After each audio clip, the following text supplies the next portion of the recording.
Welcome back. We are in the heart of Lion's Head in the Double Diamond store with my friend Matt. Who has recently gone through a remodel. The store just looks absolutely tremendous.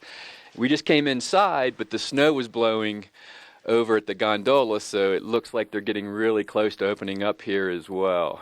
Yeah, we're really hoping we had a little fresh snow last week and getting the snow guns going. Temperatures have been a little colder, so that's good for getting a little more terrain opened up. And we're really hoping to get our base area rolling here. Yeah, and it's really good up on the mountain. I don't know if you've been up there a lot. But I noticed we have some, not a lot. I noticed we have some boots and bindings here, both are which are very important, but I think matching them up is what you really want to talk about. Yeah, there's a couple different norms out there as far as ISO DIN norms, as far as it's what would you say, a technical term for how the compatibility works between boots and bindings.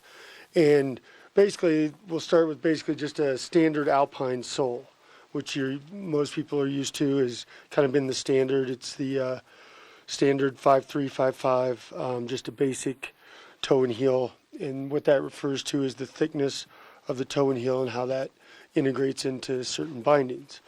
A newer thing we've seen the past few years is what we call grip walk, which is a boot sole like this that's got a little more of a rocker to it up at the front, a little bit easier to walk in. And that's going to be a little different. Obviously, the any boot with that should be stamped on the boot, grip walk. And that's where some of the issues, we've had a couple issues where people have bought stuff that necessarily they have maybe a boot that says grip walk, but the binding does not. So you just want to make sure that the combination you're getting is compatible. For example, if you look at this binding, this is just going to be a standard basic alpine setup. No stamping on it, anything like that, basic AFD. Whereas if we move to this next binding, this one is stamped grip walk, which matches up with the stamp that's on the boot. Difference being is how this, the AFD, which is the anti-friction device, there's this little roll to it. It's kind of flat up top and then it kind of slopes down just a little bit. So that can accommodate this different toe style. So you want to make sure, obviously I said everything, boot that's stamped grip walk will be compatible with a binding that's stamped grip walk. And we've got one other type of sole that we have that this is it's got the integrated pin set up for the tech bindings, but this one, if you see on the bottom, you may not be able to see it, but it is stamped 5355, which is a standard alpine boot as far as the compatibility issue level goes, but obviously this one will be compatible with the tech binding.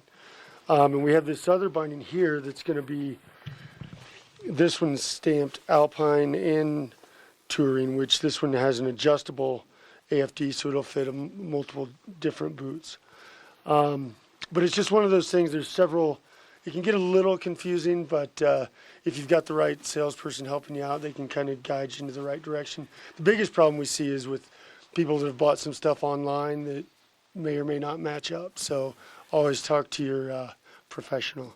Absolutely. Well, I tell you, I learned a little bit today, and as a skier, there's nothing more important than that boot binding, just transferring that power to the ski. So if you're needing a boot binding combination, come down to Double Diamond and Matt, because he seems to know a lot more than I knew about the binding situation. Yeah, and obviously we've got our ski mechanics and techs back there. They're familiar with all this stuff, and they can get you dialed in. All right. Thanks a lot, Matt. All right.